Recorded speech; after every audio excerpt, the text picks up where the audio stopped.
Ever open Maya? Picture an awesome 3D model in your head and then freeze? Yeah, been there.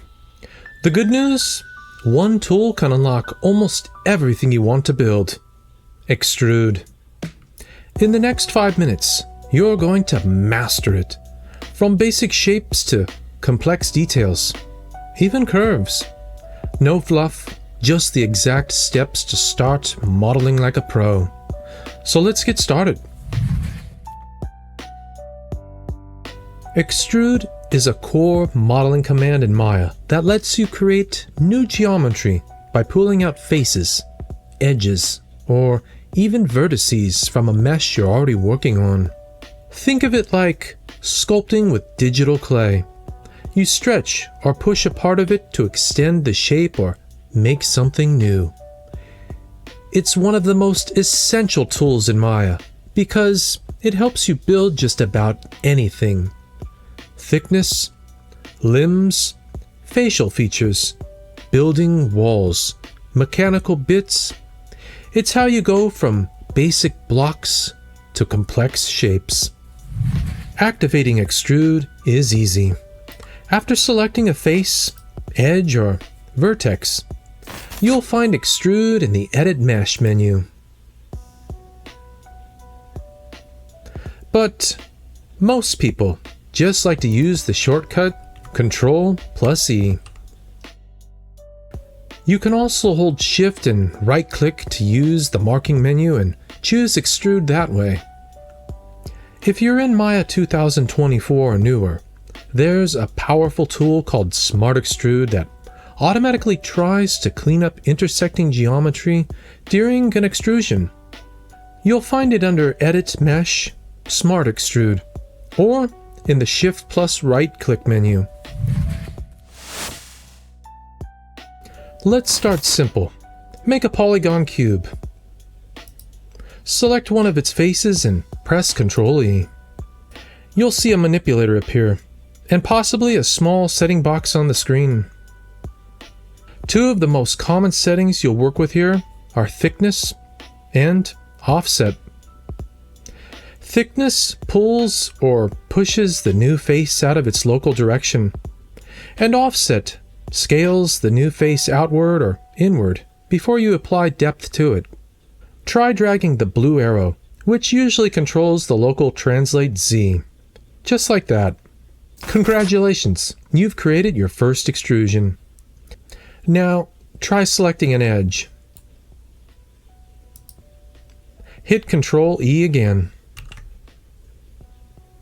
You can pull new geometry from it the same way, which is great for ledges or extending connected parts. And while it's not super common, you can even extrude a vertex to pull out a single point, which can be useful for specific detail work.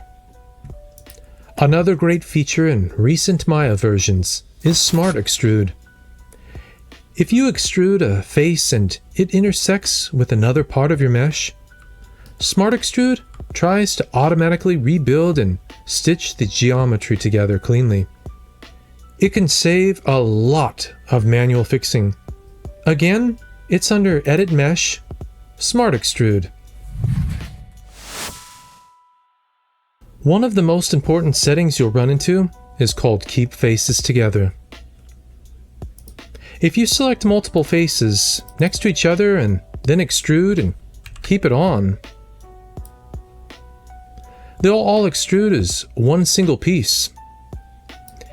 If it's off, each face extrudes separately, which can create gaps and really weird geometry. Knowing when to toggle this is crucial for clean modeling. You'll also come across a setting called Divisions. This lets you add extra edge loops along the length of your extrusion.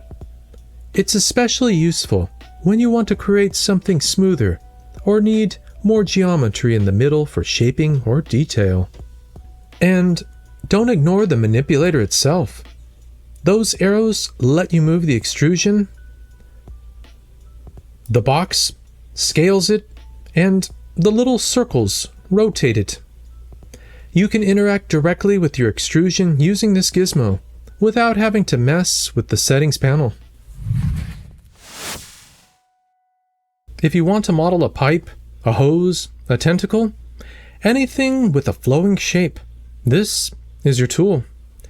First, draw a NURBS curve in the shape you want.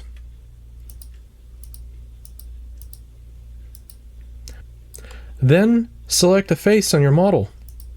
Shift-select the curve. And go to Edit, Mesh, Extrude. The face will follow the path of the curve.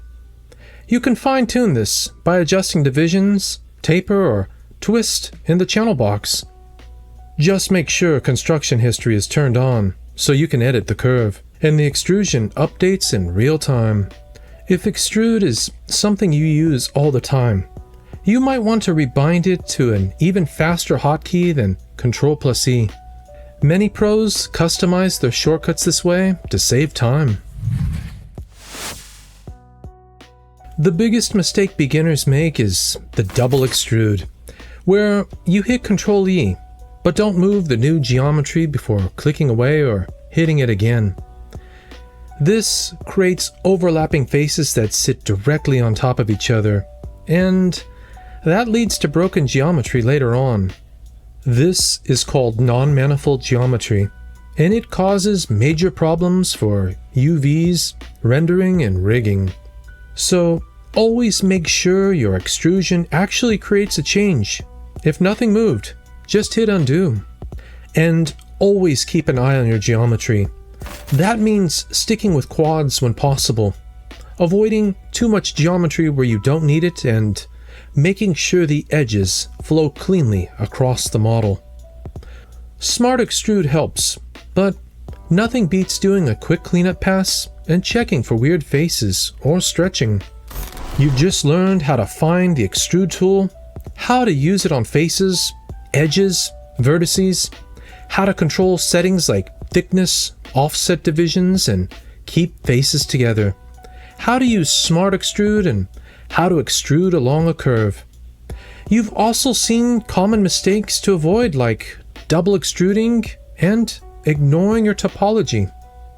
This one tool can do a lot, and now you know how to use it like a pro. If this guide helped you unlock the power of extrude, hit that like button. It really helps the channel grow. Subscribe for more no-fluff Maya tutorials that get you modeling faster and better. And drop a comment below.